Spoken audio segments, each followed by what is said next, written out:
conférence des districts 91-50 organisée en République démocratique du Congo par les gouverneurs des Rotary Club RDC. Vous avez remarqué la présence des amis de Rotary venus de 9 pays qui sont ensemble pour parler sur un thème uni pour faire le bien. Cette unité de faire le bien sera un grand sujet sur le débat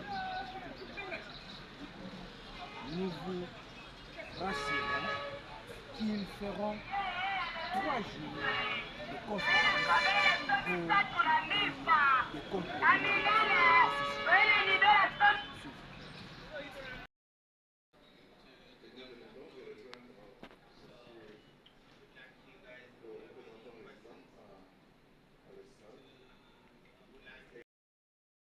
Cette excellente communication qui nous a été faite. J'aimerais partager un commentaire avec vous et avoir votre avis. J'ai été très intéressé par ce que vous aviez indiqué comme étant l'architecture de paix qui a été construite au lendemain des guerres que le monde a connues. Lorsque l'on observe aujourd'hui que des pays peuvent agresser d'autres, peuvent envahir, pour quelque raison que ce soit, lorsque l'on observe que des actions militaires peuvent être entreprises en dehors de tout le mandat du Conseil de sécurité, par des puissances, je dirais, occidentales.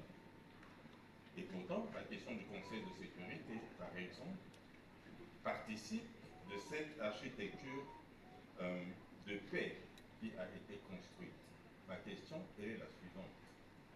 Elle peut être structurée en deux. Est-ce que cette architecture de paix qui a été construite au lendemain des années 40 est-elle en caducité maintenant ou bien elle est encore actuelle? Dans l'un ou l'autre cas, au regard des événements actuels, quelles peuvent être les évolutions, les perspectives que l'on peut envisager? Parce qu'à mes yeux, il me semble que ceci est une remise en cause fondamentale de toute cette architecture de paix. Le second est un commentaire. Je partage parfaitement votre avis en disant qu'il y a des voies de sortie.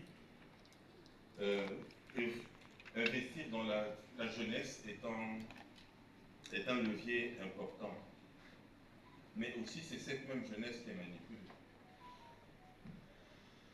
C'est aussi cette même jeunesse qui prend les armes, qui fait ci, fait ça. Ça veut dire qu'il y a véritablement un travail de construction, d'investissement, effectivement, dans la jeunesse. Investir dans la jeunesse, oui, c'est vrai. Et c'est important de mettre des cadres. Or, ces cadres, apparemment, ils sont un tout petit peu défaillants au vu de ce que l'on observe aujourd'hui. Merci. Adjoint du gouverneur, Pangas. Merci, monsieur le représentant. Je suis heureux de parler avec vous parce que c'est des questions en réalité. Quand un représentant des Nations Unies est en fonction, il évite de faire ce genre d'exposé. Je salue votre courage, votre audace, allais-je dire. À la suite du gouverneur Mouyokani, je dirais très simplement, est-ce que l'ONU a encore sa raison d'être au vu de ce qui se passe dans le monde? L'ordre mondial étant bouleversé par Trump, est-ce que vous pensez que votre existence en vaut la peine en tant qu'ONU? Deuxième question, et cela va vous faire sourire encore. L'ONU, c'est les résolutions. L'ONU, c'est les sanctions contre les pays africains. Point barre. Ou j'allais dire contre les pays démunis. Dans votre exposition, qui est riche, je ne sais pas si vous avez omis expressément de parler de la justice. de l'équité sociale, qui sont les facteurs essentiels qui aujourd'hui font qu'il n'y a pas la paix dans le monde. L'inégalité. Alors, je dirais simplement que pour construire la paix, peut-être pour apporter ma contribution, chez nous, on a constaté que la naissance de Boko Haram, ce sont les groupes terroristes qui sévissent dans le lac Tchad, etc.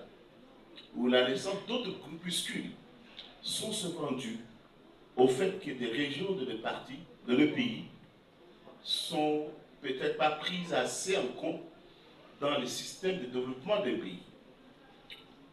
Certaines régions, certaines provinces de nos pays sont souvent délaissées et ne sachant à quel sens se vouer, ces provinces sont à la merci de tout vendeur d'illusions et conséquent, ce sont des pays aujourd'hui qui sont attaqués de partout. Enfin, pour finir, je pense aussi qu'en tant qu'Orodariens, nous avons une école, une université qui fait dans la paix.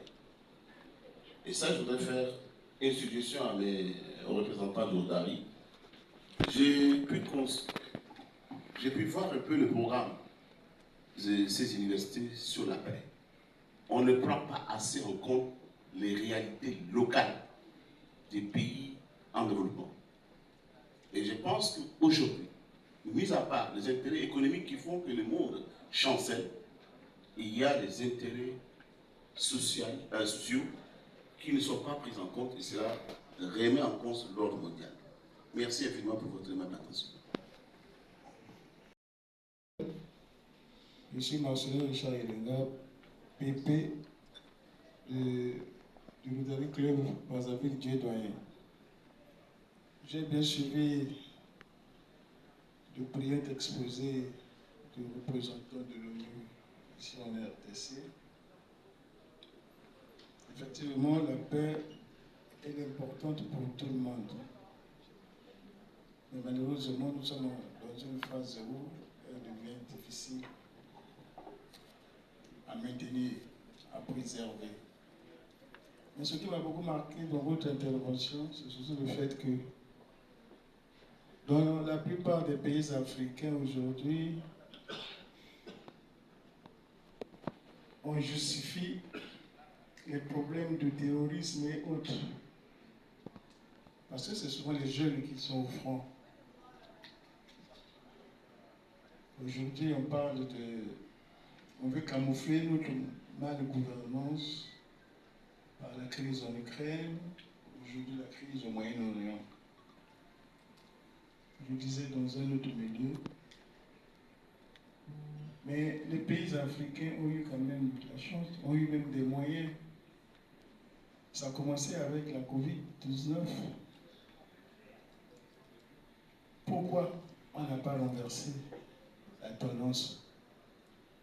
Puisque nous avons constaté que tout venait de l'Europe ou bien des pays occidentaux.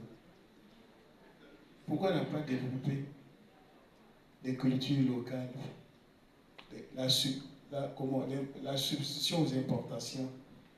Qui a empêché? Personne n'a empêché. Ça veut dire que nous avons des mauvais gouvernants. Nous avons vu des présidents africains se déplacer ici, aller en Ukraine et en Russie pour demander qu'il y ait l'académie, parce que les peuples africains allaient mourir de faim. Pour la gouvernance de tout le monde, les premiers bateaux qui sont partis d'Ukraine ne sont pas venus en Afrique, sont allés en Israël.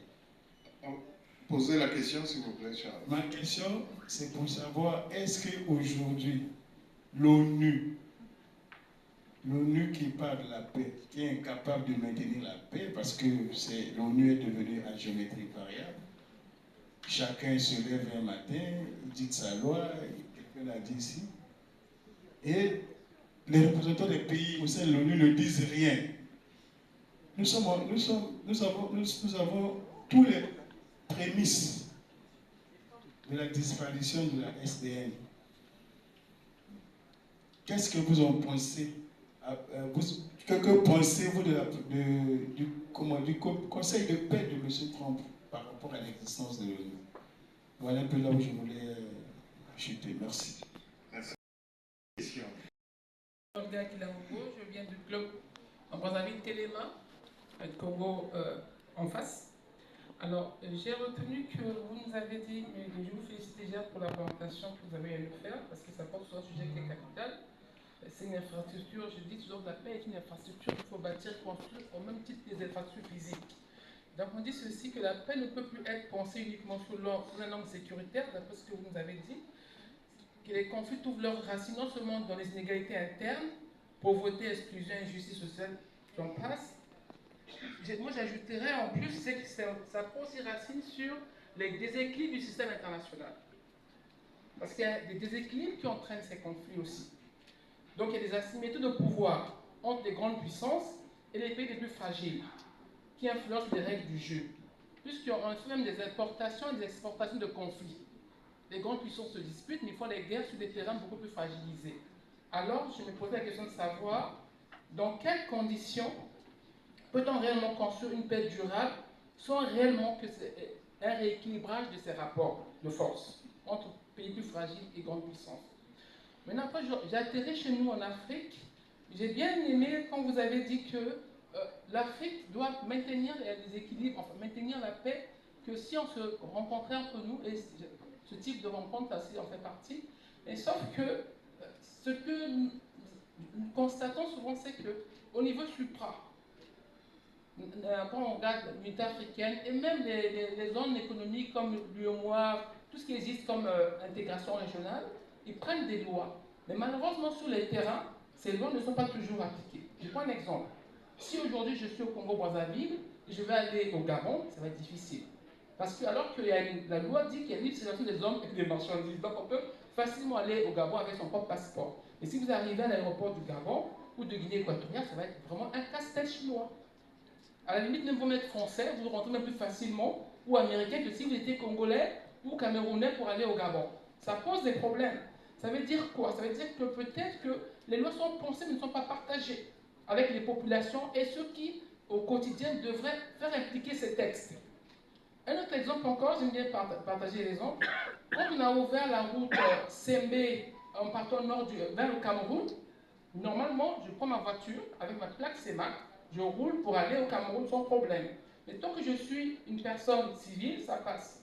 Mais dès que c'est un bus de transport, il faut des transbordements. Donc je viens avec mon bus, je m'arrête à la frontière du Cameroun, tous les passagers descendent pour aller de l'autre côté prendre un bus parce qu'on ne peut pas circuler.